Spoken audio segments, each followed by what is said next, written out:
So, thank you very much. Ladies and gentlemen, I just want to talk to you briefly about the Tech Nation cluster status that we have.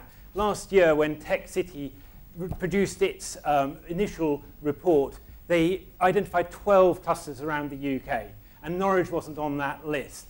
Now, that's a list that's going out to the world, and we wanted to be on it. So a group of us got together from across the community and campaigned. Now, I'm not going to tell you about the campaign, because you can read about that in blogs and newspaper articles. Just Google Norwich Tech Nation, you'll find it.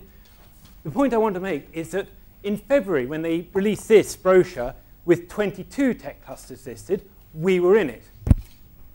But the key thing to bear in mind is we weren't in it simply because of numbers. In fact, there are a couple of places in the United Kingdom that don't appear in this brochure, despite theoretically having more tech businesses.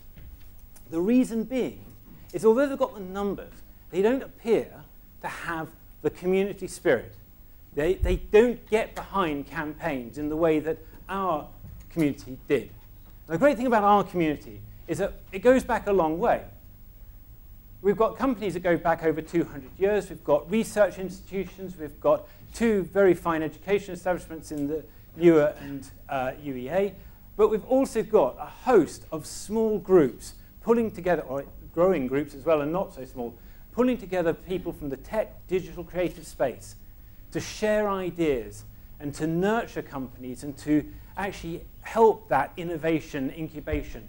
But because what you need in a cluster is not just numbers. You need people who are networked, and you need people who are drawing from lots of different sources. And some of these people will be speaking tonight. Sync Norwich and Norfolk developers are two of the really big ones, because they run two events in the year, which I want you to keep a look out for, NordDevCom and Sync the City. But this is the sort of culture that we've got. And I'd like you to take a time to actually get behind it and find out where they are on social media and make a concerted effort to actually support them. You'll find them on Meetup, you'll find them on LinkedIn, you'll find them on Twitter. And it's about helping the conversation keep going, because when you've got good conversations, that's when you spark innovation. You don't get it very often in isolation. You need lots of different ideas flowing and lots of different cross-cultural currents flowing. So my appeal to you is to get out there and look for these groups and join them. I mean, it's great to see you here tonight, but there are others who also need your support. And find the subjects and pull people into them. Actually invite your friends and colleagues to support them too, because that way we're going to create the sort of culture that attracts inward investment, attracts talent, and that will help our local economy grow, and that should be good for all of us as a community.